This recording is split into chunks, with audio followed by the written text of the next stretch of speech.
hər yerim ağrıyır deyirsinizsə, bu iki xəstəliyi mütləq ayırd etməlisiniz. Bunlar revmatoid artrit, yəni el arasında revmatizma da deyilir buna və fibromiyalgiya xəstəliyidir. Revmatoid artrit autoimmün iltihabi xəstəlikdir. Oynaqlarda ağrı, şişkinlik, sərtlik olur. Oynaqlarda iltihab və deformasiya olunur. Qan analizlərində dəyişikliklər olunur. Rentgen müayinəsində oynaqlarda dəyişikliklər olur. Bu xəstəlik adətən 30-60 yaş arası qadınlarda daha çox rast gəlinir. Müalicəsinə həkim-revmatoloq baxır.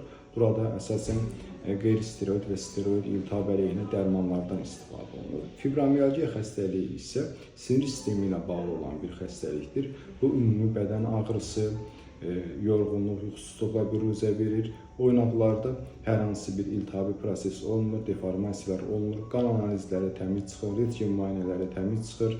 Əsasən bu da 20-50 yaş arası qadınlarda daha çox rast gəlinir.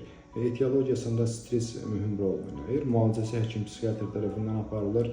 Antidepressantlardan, bəzən psixoterapiyalardan, bəzən də fizioterapevtik prosedurlardan istifadə olunur.